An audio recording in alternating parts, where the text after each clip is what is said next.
ظالم کے پاس یہ بہانہ نہ ہو کہ ہم بھول گئے. ان کے بہانے کا دروازہ بند کر دیا اور بتایا تمہیں خبر ہے میں وہ ہوں جو محمد مصطفیٰ کے کندھوں پہ سواری کیا کرتا.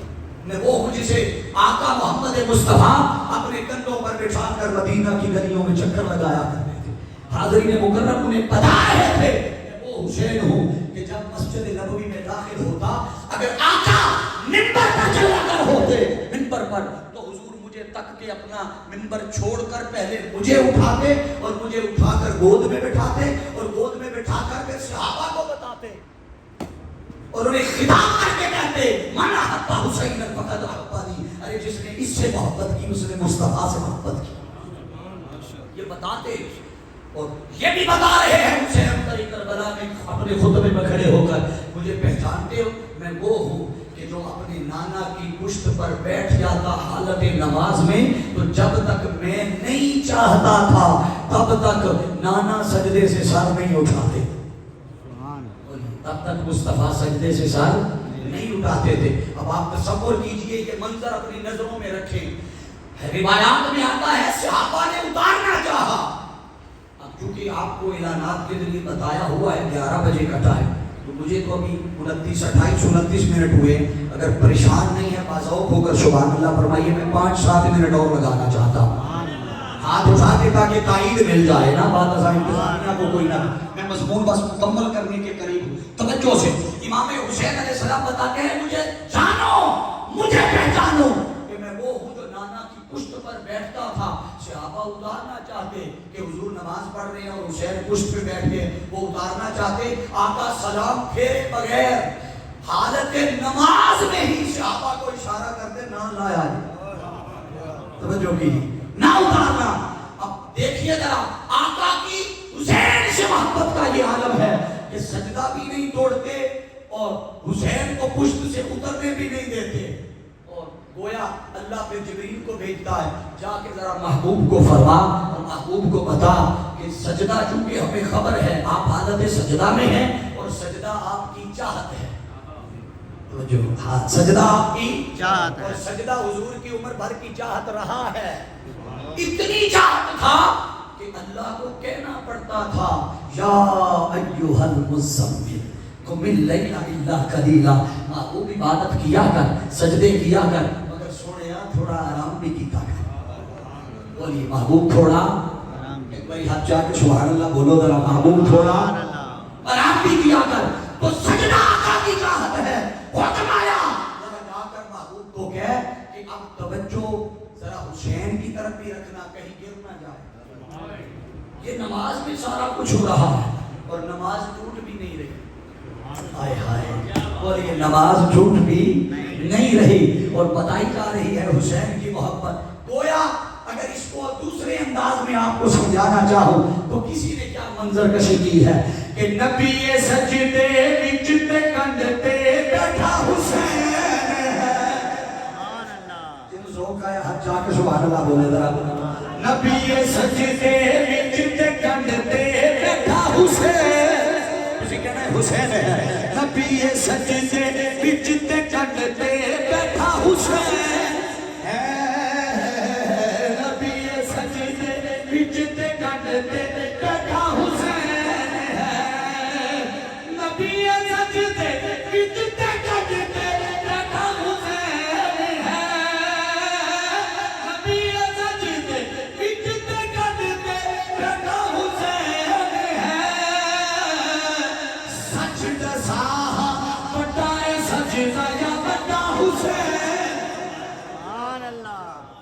سجدہ ساہا بٹائے سجدہ یا بٹا حسین.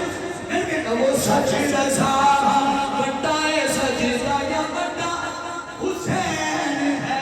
حکم یا محبوب خود نہیں اتارنا. آئے ہائے خود اترے تو اتر جائے تو نے نہیں اتارنا. کیوں کہ کوئی بھی حصہ جسم کا ذوق میں سبحان اللہ کو پھر بھی کوئی بھی حصہ جسم کا بالکل ہلانا نہیں. بالکل ہلانا نہیں. کوئی بھی حصہ جسم کا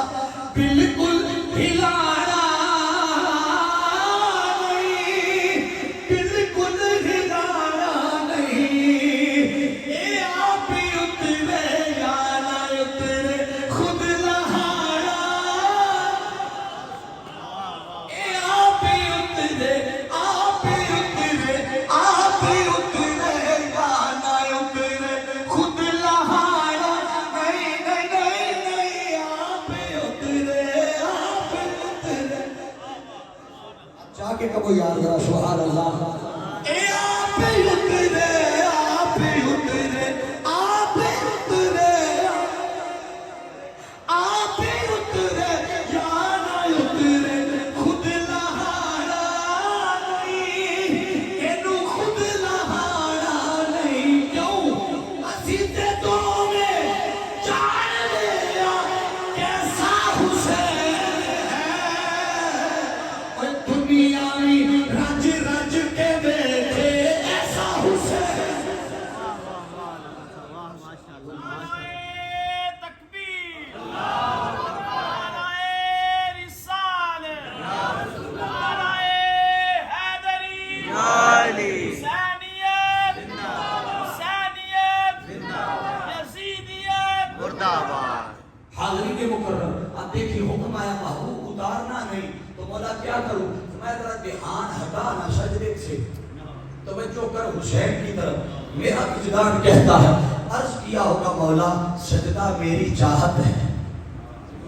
بولیے ذرا سجدہ میری چاہت ہے. اب میں توجہ ہٹا کے حسین کی طرف کروں. ہاں ہاں مصطفیٰ مجھے پتا ہے کہ سجدہ تیری چاہت ہے مگر توجہ ہٹا کے کر حسین کی طرف. کیوں؟ اس لیے کہ سجدہ صرف تیری چاہت ہے مگر تیری پشت پہ وہ بیٹھا ہے جو تیری بھی چاہت ہے خدا کی بھی چاہت ہے. جو تیری بھی چاہت ہے اور خدا کی بھی چاہت ہے. فرمایا یزیدیوں دیکھو میں وہ حسین ہوں کہ جب تک میں نہیں چاہتا تھا تب تک میں پشت مصطفیٰ سے اترتا نہیں تھا. یزیدیوں سنو آقا علیہ السلام جاتے ہوئے فرما کر گئے تھے انی تارک فیکم ثقلین. بڑی اہم حدیث یہاں میں بات ختم کر رہا ہوں. دو چیزیں دو بھاری چیزیں دو بھاری ثقل بھاری کو کہتے ہیں وزنی. تو میں دو بھاری چیزیں چھوڑ کے جا رہا ہوں. اب توجہ دو ہیں کون کون سی اور یہ اعلان پتہ ہے کب کیا؟ یہ غدیر خم کے مقام پر کیا. غدیر والے بھی سارے بیٹھے تھے مولا علی کے ملنگ اور ماننے والے بھی بیٹھے. اگر ہاتھ اٹھا کے سبحان اللہ کہے اگلی بات کر رہا ہاتھ پکڑ کر ولایت علی کا اعلان کیا اور ساتھ میں تم میں دو چیزیں چھوڑ کے جا رہا ہوں. اب جب کہا کہ چھوڑ کے جا رہا ہوں دو چیزیں تو پوچھا گیا یا رسول اللہ صلی اللہ علیہ وسلم کون کون سی؟ آپ توجہ کیجئے گا یہ سامنے 2 4 5 10 ہزار کا مجمع نہیں ہے 1.25 لاکھ کا مجمع. کوئی کہے کہ کتنے مجمع میں بغیر ساؤنڈ کے بغیر سپیکر کے آواز کیسے پہنچی؟ تم مصطفیٰ کی گویائی کی بات کرتے ہو. مصطفیٰ کا بیٹا حضور سیدنا غوث عبد القادر شیخ عبد القادر جیلانی کو پڑھو آپ 70,000 کے مجمع میں خطاب کرتے اور جو آواز پہلی صف میں بیٹھا بندہ سنتا وہی آواز آخری صف میں بیٹھے بندے کو پہنچتی. اگر غوث پاک کی گویائی کا یہ عالم ہے سوچئے محمد مصطفیٰ کی گویائی کا عالم کیا ہو. اگر میں دو چیزیں چھوڑ کے جا رہا ہوں ایک اولہما کتاب اللہ ایک میری کتاب قرآن. بولیے ایک میری کتاب قرآن. کیا بولیے کیا ہے؟ قرآن. اور دوسرا فرمایا وَأَهْلُ بَيْتِي وَعِتْرَتِي. حاضرین مکرم دو چیزیں آقا نے فرمائی اور یہ بھی فرمایا کہ تم میں دو چیز چھوڑ کے جا رہا ہوں. چیزیں کیا چیزیں؟ ایک کتاب فرمایا جو دونوں کو تھام لے گا دونوں کو وہ کبھی گمراہ نہیں. اونچا بولیے کبھی گمراہ نہیں. اب بتاؤ ذرا اعمال صالحہ پہ لا کے میں پھر بات ختم کر رہا ہوں. بتائیے اگر کوئی قرآن کا انکار کرے جو آقا ہمارے لیے چھوڑ کے گئے کوئی قرآن کا انکار کرے مومن رہے گا؟ کھل کے بتائیے جس کا پکا یقین ہے وہ بولے گا.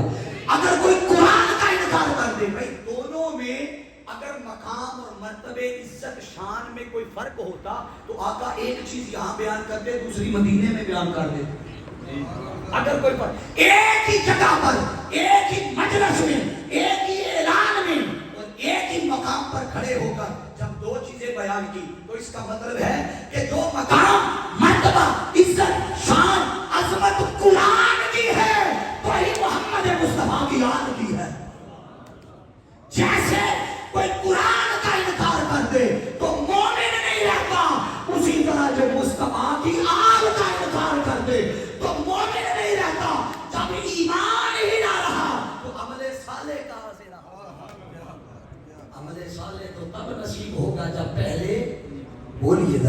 پہلے ایمان ہوگا. اور ایمان کیسے ہوگا؟ فرمایا ایمان ہوگا فرمایا الا المودۃ فی القربى، وہ مصطفیٰ کی آل کی محبت اور مودت سے آئے گا. اور یہاں ایک اور خاص بات عرض کرتا چلوں، اگر آپ باذوق ہو کر توجہ سے سن رہے ہیں تو ہاتھ اٹھا کے سبحان اللہ کہیے، پھر اگلی بات دیتا ہوں. مجھے آئیڈیا ہے اور اشارہ بھی مل گیا ہے کہ اب کلوز کیا جائے، مگر یہ بڑی اہم بات ہے اور آپ نے اس سے پہلے نہیں سنی. یہ منہاج القرآن کا فیضان ورڈ میں لگا ہے. سبحان اللہ. وہ کیا کہ محبت اور مودت. اور بھی آپ نے اس کی تشریحات سنی ہوں گی. یاد رکھے ایسا نہیں ہے کہ قرآن پاک میں اللہ نے محبت کا لفظ استعمال ہی نہیں کیا ہے. اور یہ محبت کا لفظ قرآن میں استعمال اور جگہوں پر ہوا ہے. دو مثالیں دے دیتا ہوں. فرمایا وَأَلْقَيْتُ عَلَيْكَ مَحَبَّةً مِّنِّي وَلِتُصْنَعَ عَلَىٰ عَيْنِي. دوسرے مقام پر فرمایا وَالَّذِينَ آمَنُوا أَشَدُّ حُبًّا لِلَّهِ، کہ ایمان والے وہ ہیں جو اللہ سے شدید محبت کرتے ہیں. اونچا بولیے ذرا، اللہ سے شدید محبت کرتے ہیں. آپ دیکھیے جب اپنی ذات کی باری آئی تو لفظ محبت کا استعمال کیا، محبت کا. مگر جب مصطفیٰ کی آل کی باری آئی تو محبت کا نہیں مودت کا. مولا حکمت کیا ہے؟ وہ فرماتے ہیں ہاں اس لیے محبت ایک ایسا عمل ہے، ایک ایسی شے ہے کہ اگر محبت چھوٹ جائے، محبت دور ہو جائے تو ایک جاتی ہے تو نعم البدل بھی محبت مل جاتی ہے. محبت کا نعم البدل ہے. بولیے محبت کا نعم البدل ہے. اب چونکہ ختم پاک کے لیے سامان وغیرہ بھی آ گیا، میں بس ختم کر رہا ہوں، مگر یہ نقطہ اہم ہے جس کو سمجھنا ہے. محبت کا نعم البدل اور یہ ہے. نعم البدل کیا ہے؟ بدلہ. اس کے متبادل کوئی دوسری محبت. مثلا آپ نے کوئی طوطا پالا، کوئی پرندہ پالا، کبوتر رکھ لیا، آپ نے کیٹ رکھ لی، بلی، آپ نے کوئی ڈاگ رکھ لیا، آپ کو اس سے محبت ہو گئی. اللہ نہ کرے وہ دنیا سے چلا جائے، گم ہو جائے، بھاگ جائے، فوت ہو جائے، آپ اسی جنس کا ایک اور لا کر رکھ لیتے ہیں. بتائیے محبت کا نعم البدل ملا یا نہیں؟ بولیے مل گیا. مگر مصطفیٰ نے اپنی آل کے لیے محبت کا لفظ نہیں مودت کا چنا. کیوں؟ کہ محبت کا نعم البدل ہے، مودت کا نعم البدل کوئی نہیں. اگر محبت ایک جائے تو بدلے میں دوسری آتی ہے. بتا دیا کہ تمہیں مصطفیٰ کی آل کی مودت کا حکم دے رہا ہوں تاکہ تمہیں پتا رہے کہ اگر اہل بیت کا دامن چھوٹ گیا تو فرمایا اس کے سوا تمہارا چارہ نہیں. حاضرین مکرم یاد رکھ لیں، یہ پیغام امام حسین بھی ہے، پیغام کربلا بھی ہے، فکر آخرت بھی ہے، فکر امام حسین بھی ہے. وہ کیا کہ اعمال کی دنیا میں یاد رکھ لیں مصطفیٰ کی آل سے محبت کی بڑی سے بڑی کوئی نہ نیکی ہے نہ عمل صالح ہے. اب سوچئے ذرا وہ لشکر لعین، لشکر یزید، یہ سارا کچھ انہیں پتا تھا. آخر ایسا کیا سبب بنا کہ وہاں ٹکرا گئے؟